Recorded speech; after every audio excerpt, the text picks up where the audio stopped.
चाहे भाजपा में शामिल हो गए हों, उनके जो मन की विचारधारा है उससे वो कभी बीजेपी में शामिल नहीं हो सकते। कुछ मजबूरियां रही होंगी। राजनीति में लोगों की वोटों से चुने हुए प्रतिनिधि भाजपा की मंडी में आए दिन अपना ईमान, आबरू, शरीर और वोट सब कुछ बेच रहे हैं। हरियाणा में लोकसभा चुनाव की सरगर्मी ने सियासी सरगर्मी बढ़ा दी है। सभी दलों में टिकटों को लेकर माथापच्ची का दौर जारी है। इस बीच सिरसा से निर्विरोध जीतने का दावा कर हलचल मचाने वाले बीजेपी उम्मीदवार अशोक तंवर पर कांग्रेस के राष्ट्रीय महासचिव रणदीप सुरजेवाला ने पलटवार किया है। तंवर के बीजेपी में जाने पर चुटकी लेते हुए सुरजेवाला ने इशारों में बड़ी बात कह दी। सिरसा से प्रत्याशी हैं भाजपा के अशोक तंवर। उनका कहना है कि कांग्रेस और इंडिया गठबंधन के पास कैंडिडेट ही नहीं मिल रहा, शायद वो सरस्वती से ही ना बन जाए। देखिए, ऐसा है, हमारे पुराने साथी हैं, पहले वो भाजपा के बारे में क्या कहा करते थे आप अपना टेलीविज़न निकाल कर देख लीजिए।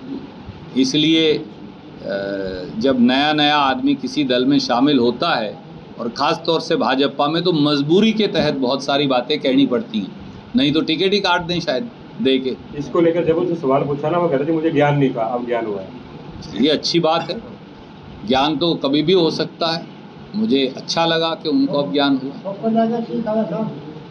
तो आपकी लिस्ट कब आ रही है जी हरियाणा की कैंडिडेट्स की? परंतु मुझे एक बात पता है, वो चाहे भाजपा में शामिल हो गए हों, उनके जो मन की विचारधारा है उससे वो कभी बीजेपी में शामिल नहीं हो सकते। कुछ मजबूरियां रही होंगी। बीजेपी पर हमला बोलते हुए रणदीप सुरजेवाला ने कहा कि आज जो मुख्यमंत्री मोदी जी के खिलाफ बोलता है उसे जेल में ठूस दिया जाता है। पैसे, ईडी, सीबीआई के बल पर पार्टियों को तोड़ा जा रहा है। हिंदुस्तान में फांसीवाद फैला हुआ है। हिंदुस्तान के संविधान पर मोदी सरकार ने हमला बोल रखा है।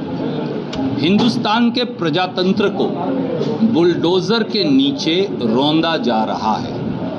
हिंदुस्तान की संवैधानिक परंपराओं की दिन दहाड़े हत्या की जा रही है। हिंदुस्तान में वोट के शासन, प्रजातंत्र, प्रजातांत्रिक प्रणाली और संविधान, उनका खात्मा करने की तैयारी की जा रही है और इसमें अनेकों इसके उदाहरण हैं। केजरीवाल और हेमंत सोरेन इसका एक उदाहरण है, जहां दो मोदी जी के खिलाफ अगर कोई मुख्यमंत्री हैं तो उनको जेल में ठूस दिया जाएगा जबरदस्ती। पर ये अकेले उदाहरण नहीं, आप याद करिए, अब तो पैसे और ईडी, सीबीआई, इनकम टैक्स के बल पर जिसकी मर्जी चाहे पार्टी तोड़ देते हैं। एनसीपी को तोड़ दिया, शिवसेना को तोड़ दिया, डीएमके को तोड़ दिया, एआईएडीएमके को तोड़ने की कोशिश की गई, कितने और आरजेडी के एमएलए भगा कर ले गए, कितने और क्षेत्रीय दल हैं, टीएमसी के एमएलए तोड़े गए और कई जगह, कई प्रांतों में कांग्रेस के लोग तोड़े गए। हर व्यक्ति धनबल, ईडी, इनकम टैक्स, सीबीआई, अब चुनाव लड़ने की मशीनरी वही बन गई। इसी प्रकार से चुनाव आयोग की स्वायत्तता को ही खत्म कर दिया गया।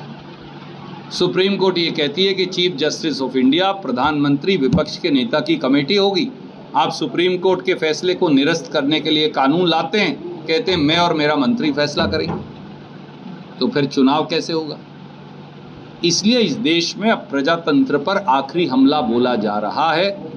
ये संसदीय चुनाव ये फैसला करेगा कि इस देश में प्रजातंत्र मर जाएगा या बचेगा।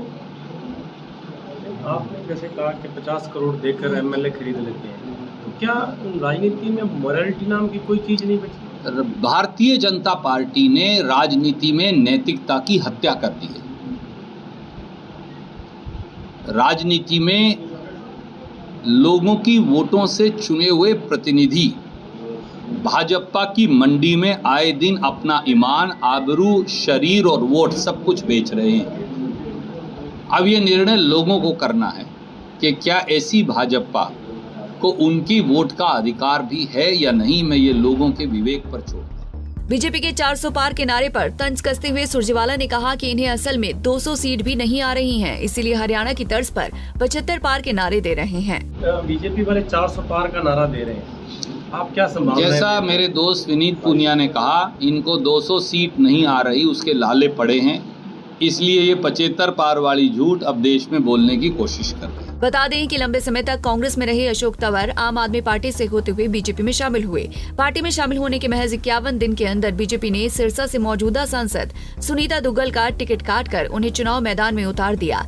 तंवर 2009 में यहां से कांग्रेस की टिकट पर लोकसभा चुनाव जीत चुके हैं। फतेहाबाद से रमेश कुमार, पंजाब केसरी टीवी। हमसे जुड़े रहने के लिए हमारे YouTube चैनल को सब्सक्राइब करें और नई वीडियो की नोटिफिकेशन के लिए बेल आइकॉन को दबाएं। अगर आप ये वीडियो Facebook पर देख रहे हैं तो लाइक जरूर करें और ज्यादा से ज्यादा शेयर करें। धन्यवाद।